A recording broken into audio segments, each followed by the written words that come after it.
Abra sua Bíblia no livro de Colossenses, capítulo 3.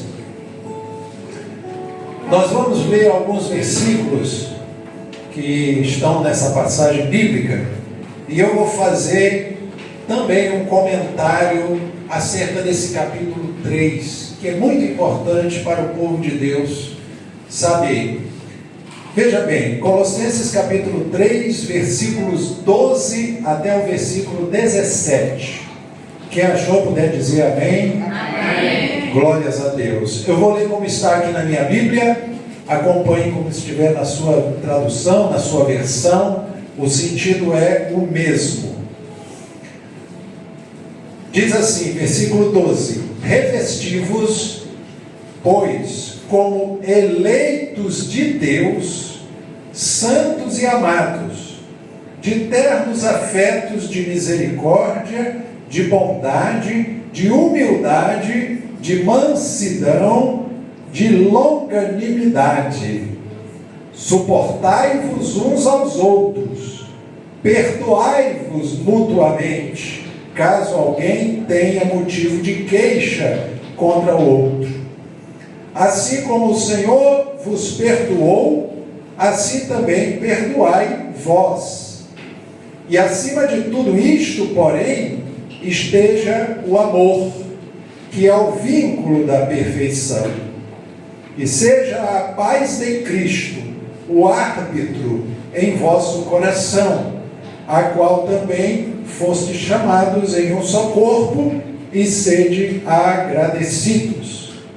Habite ricamente em vós a palavra de Cristo, instruí-vos e aconselhai-vos mutuamente em toda a sabedoria, louvando a Deus com salmos, hinos e cânticos espirituais, com gratidão em vosso coração.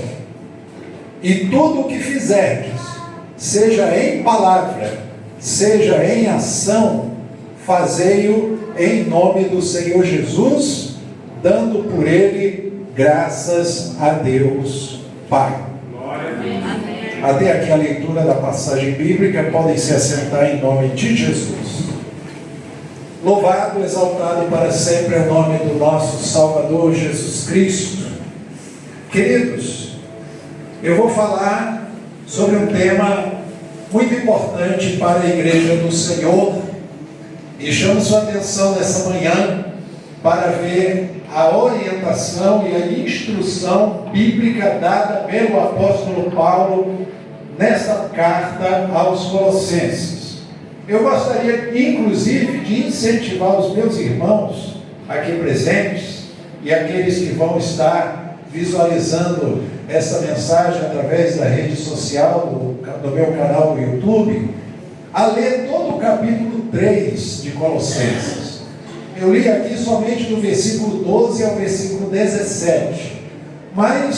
E essa passagem eu vou falar sobre virtudes que devem ser cultivadas pelos eleitos de Deus. Olha que tema importante. Virtudes que devem ser cultivadas pelos eleitos de Deus. Quem são os eleitos de Deus? A igreja. A igreja é um povo eleito. Está lá em 1 Pedro 2, versículo 9. Vós sois a raça eleita, o sacerdócio real, a nação santa e o povo de propriedade exclusiva de Deus, para que anuncieis as virtudes daquele que vos chamou das trevas para a sua maravilhosa luz. Vós que em outro tempo não erais povo, mas agora sois povo de Deus, que não tinhais alcançado misericórdia, mas agora alcançaste misericórdia. Quem é esse povo? A igreja, o povo de Deus, os eleitos, os escolhidos, os alcançados pela graça, aqueles que foram alcançados pela graça do Senhor, aqueles que deram ouvidos à palavra de Deus. Jesus falou: as minhas ovelhas ouvem a minha voz, eu as conheço e elas seguem. Elas me seguem. O que é seguir Jesus? É vir acompanhando, É vir acompanhando os ensinamentos do Senhor Jesus Cristo. Então o apóstolo Paulo, aqui em Colossenses 3, repito, leia todo o capítulo 3 de Colossenses e você vai ver resultados da obra de Cristo na vida do salvo. Então, se nós formos ver todo o capítulo 3, nós vamos ver a orientação do apóstolo Paulo aqui falando, se vocês já foram ressuscitados juntamente com Cristo, buscai as coisas lá do alto. Olha aqui as recomendações.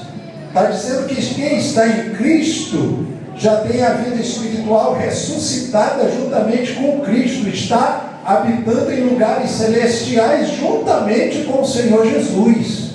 Aí ele diz, buscai as coisas de cima e não as que são daqui da terra. E o ensinamento aqui de Paulo aos Colossenses, ele diz, porque vocês já morreram e a vossa vida está escondida em Cristo. E Cristo, que é a nossa vida, quando se manifestar, nós nos manifestaremos juntamente com Ele. É profundo essa passagem, irmãos. É profundo o capítulo 3 de Colossenses.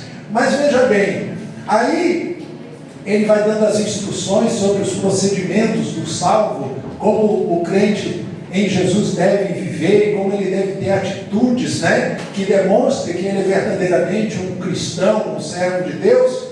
Aí quando chega no versículo 12, que é a passagem até o versículo 17 que nós lemos, fala aqui sobre virtudes que devem ser cultivadas pelos eleitos de Deus. Então veja bem, ele começa no versículo 12 já dizendo, revestivos. Então Deus quer que o seu povo seja revestido. Vamos fazer uma rápida comparação aqui, Quando a pessoa está sem roupa, ela está desnudo. Quando ela bota uma roupa, ela se veste. E quando ela se adorna mais ainda, é uma comparação de um revestimento, Então, espiritualmente falando, quando a Bíblia fala revestivos, está se referindo a uma postura de uma comunhão maior com Deus e com a sua palavra. Por isso que ele diz, revestivos como eleitos de Deus. E aí vem as atitudes dos eleitos.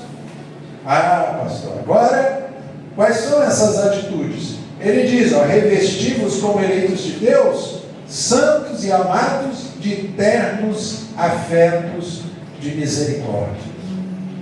Então, uma das virtudes que o povo de Deus deve ter e deve praticar é ter ternos afetos de misericórdia.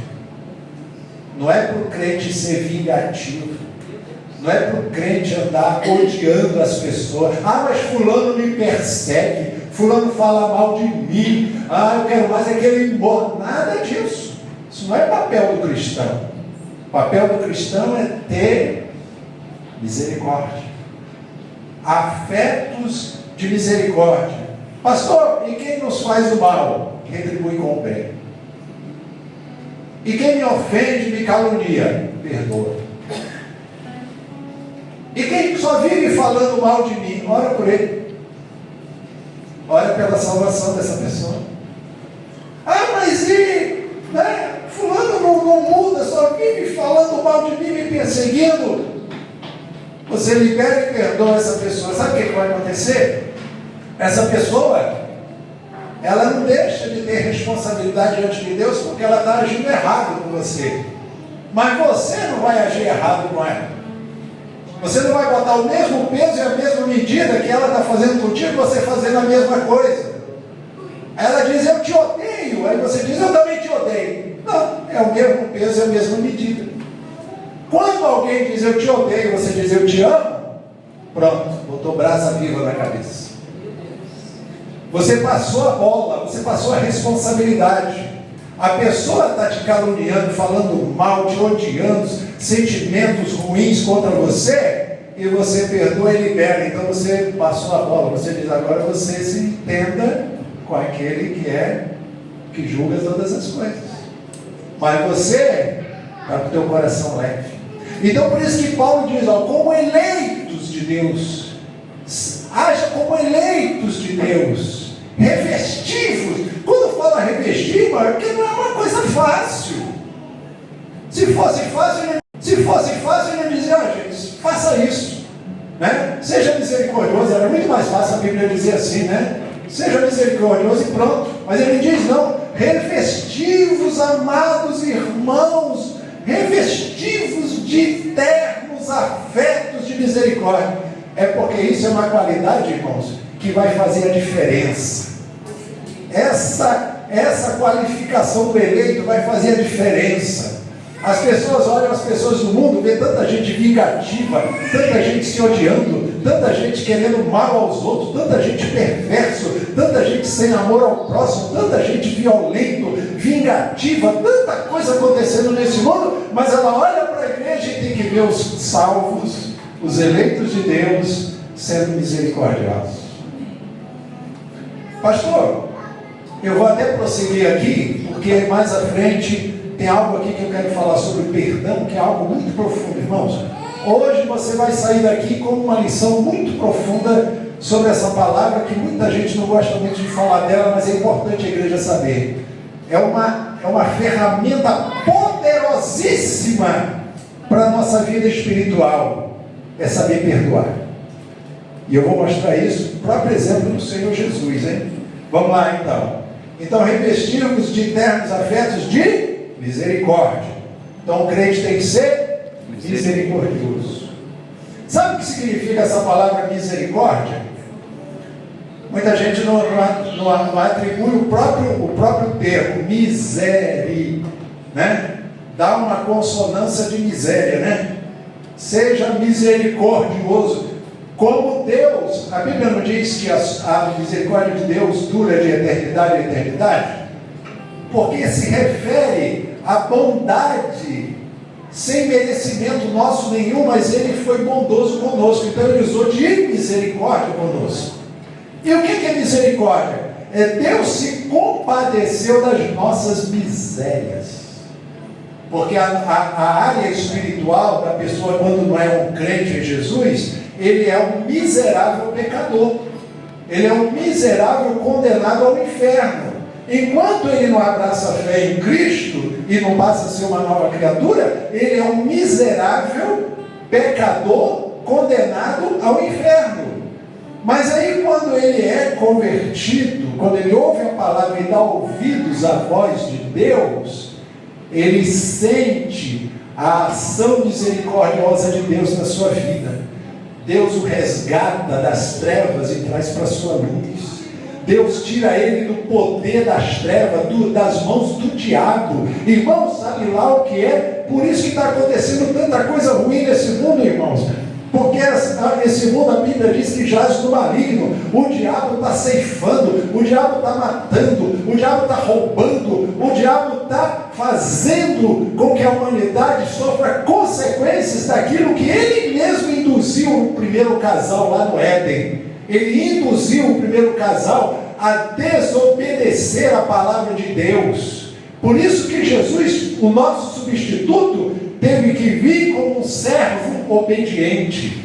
Muita gente não entende por que Jesus veio todo mansinho, né? Apanhou, levou bofetada, foi maltratado, e Jesus não revidou. Jesus era Deus, podia fulminar todo mundo ali, mas ele não, ele se esvaziou da glória e assumiu a forma de servo aqui para nos substituir, porque nós não tínhamos condições por obras pessoais de nos justificar. Então ele foi o servo obediente.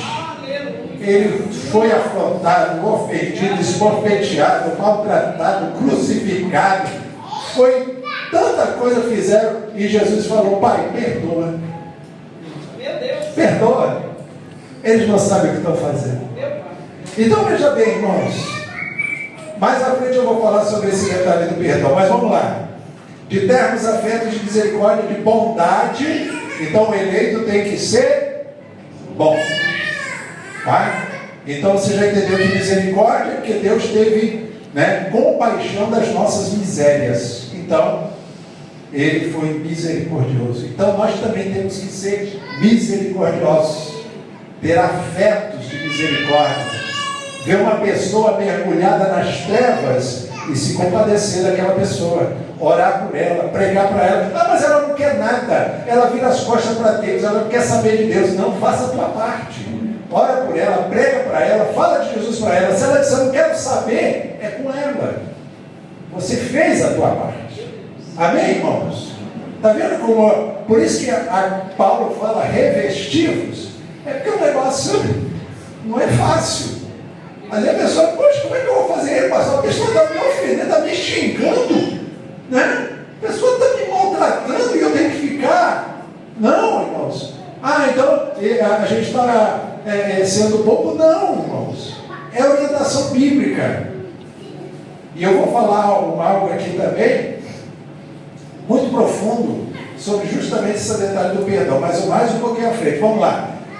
Misericórdia, bondade, humildade, tá? Mansidão. Mansidão fala de ser manso, né? Não é aquele sai virando a mão em todo mundo, né? Não. Mansidão, longanimidade. Longanimidade significa paciência. Aí às vezes alguém pode dizer, isso aí é o que eu não tenho, pastor. Eu não tenho nenhuma. Mas hoje você vai procurar se revestir disso aqui. Pastor, é difícil, né? Ter mansidão, ter paciência. Eu sou daquele de chutar o balde, pastor, né? Não fica chutando muito o balde não, porque uma hora tu machuca o pé. É melhor você exercer a longanimidade. Seja paciente. Saiba que chega o momento certo as coisas. Vamos lá, versículo 13. Suportai-vos.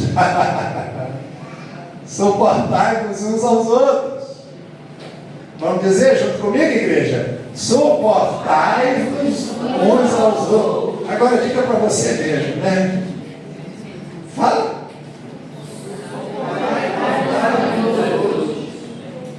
Eu tenho que suportar uns aos outros.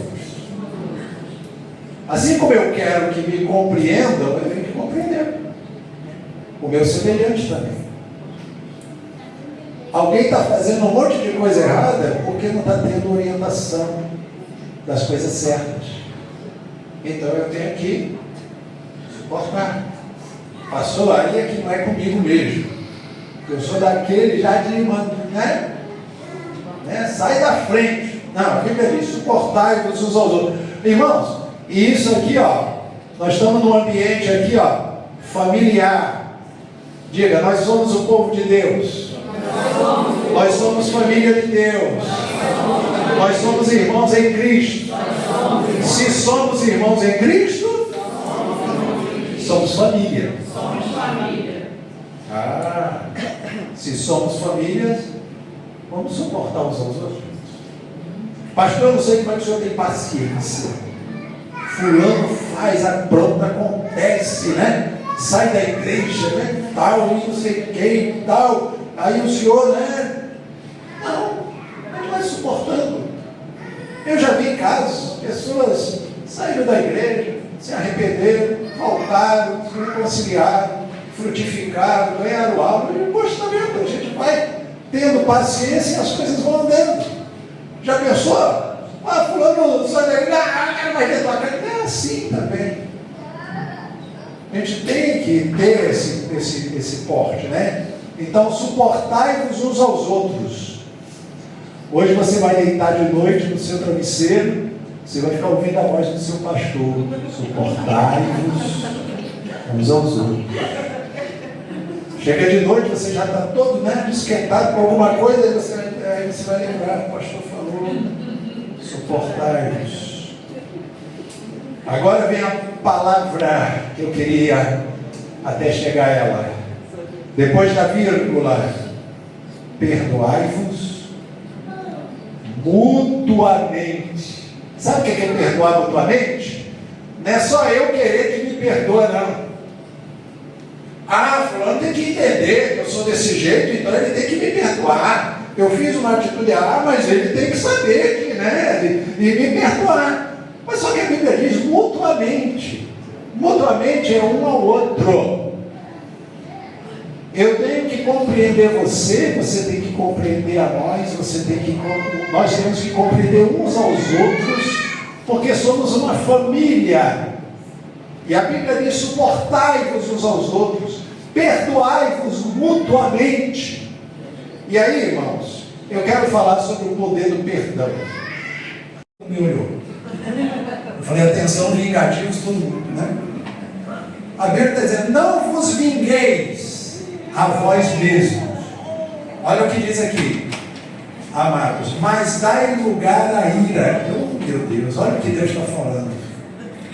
Deus está dizendo que se alguma coisa fizerem contra você e der na sua carne aquela vontade de se vingar, a Bíblia Deus está falando aqui: não vingueis a vós mesmos, mas dai lugar à ira. Que ira é essa aqui? De Deus. É Deus quem vai julgar. Está vendo como o negócio é sério? E tem crente aí que gosta de quase sair no tapa com os outros, né? Ah, fulano me ofendeu, então eu vou mostrar quem eu sou. Eu sou campeão de karatê, vou mostrar. Aí ele diz: não se vinga você mesmo, não. Dai lugar à ira, porque está escrito: a mim pertence a vingança. Eu é que retribuirei, diz o Senhor. Agora olha o versículo 20. Pelo contrário, se o teu inimigo tiver fome, mata ele de fome. Se o teu inimigo tiver fome, nossa, é difícil até falar, né? Você vê que sai arrastado, já viu? Quando a gente fala assim: você é um abençoado, amém? A igreja, amém! Se o teu inimigo tiver fome, dá-lhe de comer, a igreja também. Sai um amém assim tão... aquele amém. Veja, engolir aqui. Se o teu inimigo tiver fome, eu vou fazer de mim mesmo, porque eu sei, deixa que eu faço do meu jeito. O Pedrão queria fazer do jeito dele lá, né? O apóstolo Pedro, quando era discípulo ainda, ele falou: deixa comigo, Jesus, eu não vou te abandonar nunca. Jesus falou: tu vai me negar 3 vezes. Numa noite só, 3 vezes Pedro negou Jesus. Falou: tá vendo o que é a tua natureza humana? A carne não vale nada. Mas quando Pedro foi cheio do Espírito Santo, foi revestido, uma pregação que ele deu, 3.000 almas se converteram. Então, tem a diferença. Então, se o teu inimigo tiver fome, dá-lhe de comer. Se tiver sede, mas não é teu inimigo. Teu inimigo está cheio de sede, você vai pegar um copo d'água e vai dar para ele.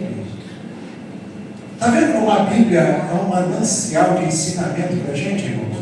Ela vai de contra a tudo que às vezes o ser humano pensa. Se o inimigo tiver com fome, ele vai morrer, né? Se o inimigo tiver com sede, vai morrer de sede. Mas ela fala justamente, ela confronta a gente. A Bíblia confronta. Irmão, deixa a palavra de Deus te confrontar.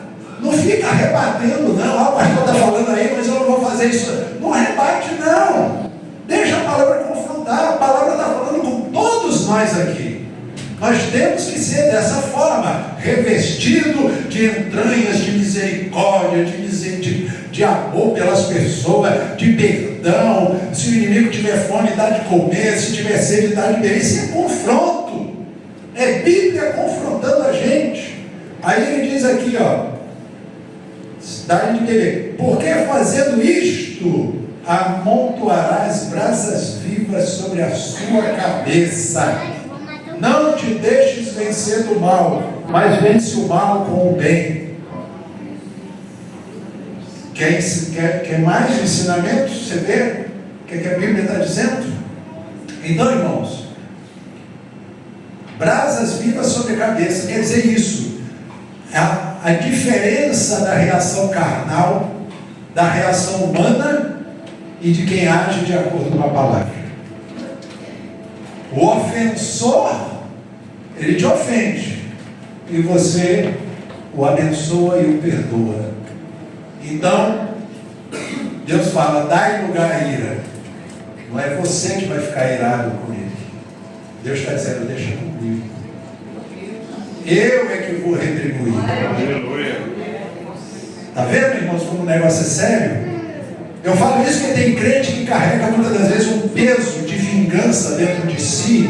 Ah, fizeram isso comigo, pois agora é que vai ver. E está na igreja, e lê, e ora, e tudo, e parece que na vida nunca anda. Porque não age com aquilo que a palavra está orientando. Pastor, mas isso é difícil. Que bom que é difícil. Mostra que é uma capacitação que Deus dá. Porque se fosse mole, se fosse fácil, se fosse qualquer ser humano faz, não estaria na palavra, irmãos. Deus ia dizer, o ser humano já faz isso mesmo, deixa que eles fazem. Mas não, a Bíblia veio nos confrontar.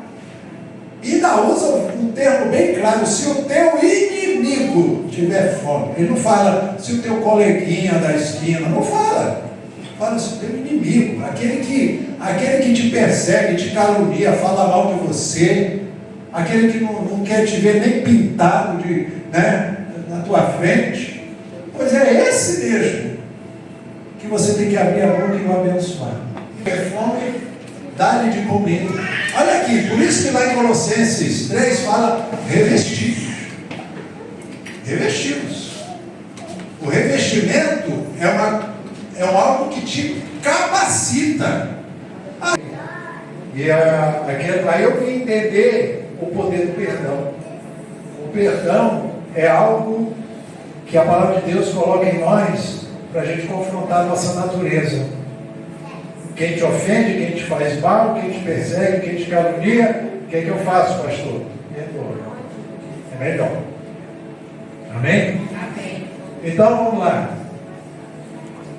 Assim como o Senhor vos perdoou, assim também perdoai vós.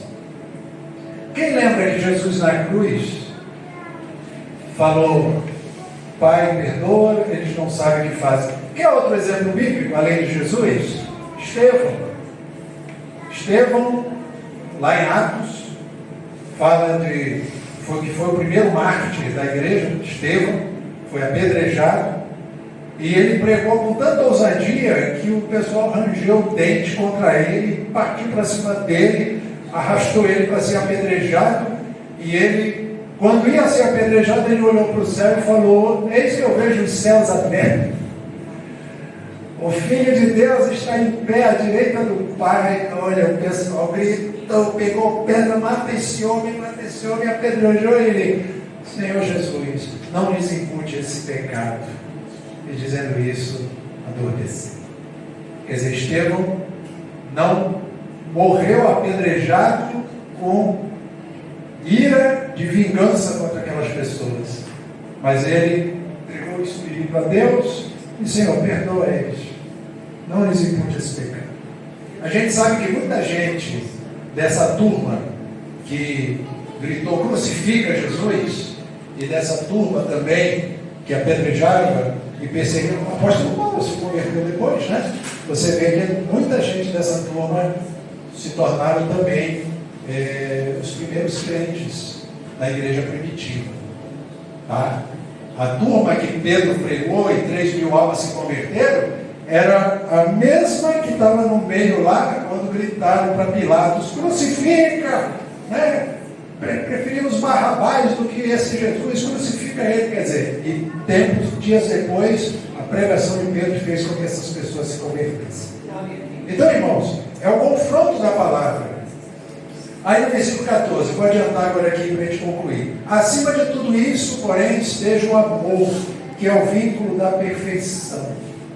E seja a paz de Cristo o árbitro em vosso coração, a qual também foste chamados em um só corpo, e seja agradecido. Engraçado que diz que a paz de Cristo ela tem que ser um árbitro no nosso coração. Como assim, pastor? É porque Jesus já nos deixou a paz. Ele falou: deixo-vos a paz, minha paz eu vos dou. Então Jesus já nos deixou a paz. Aí a palavra aqui de Paulo aos Colossenses diz: essa paz ela tem que ser o árbitro nos vossos corações. Às vezes a gente não entende, né? Às vezes a pessoa está na igreja, depois sai para levar uma vida promíscua lá fora e parece que nunca ouviu falar da Bíblia. Tem umas atitudes tão frias, vive no pecado, alimenta o pecado, vive no meio da mentira, vive no meio de gente falando, né, um monte de baboseira, e está lá se achando, parece que nunca ouviu a palavra, parece que nunca ouviu a Bíblia, parece que nunca ouviu a verdade, e dá um procedimento com a mente cauterizada. Agora a Bíblia está dizendo: a paz de Cristo tem que ser um árbitro dentro da gente. O que é que um árbitro faz? Né? Ele julga, né? A atitude certa ou a atitude errada. O que é que um árbitro faz numa partida de futebol? O cara faz uma entrada violenta lá e opa, cartão. Fez de novo, opa, já tem um amarelo, então toma o vermelho, está expulso. Quer dizer, o árbitro, ele julga, ele analisa. Então, a paz de Cristo tem que ser um árbitro dentro da gente. Se você decidir: eu vou sair da igreja e vou viver em pecado lá fora,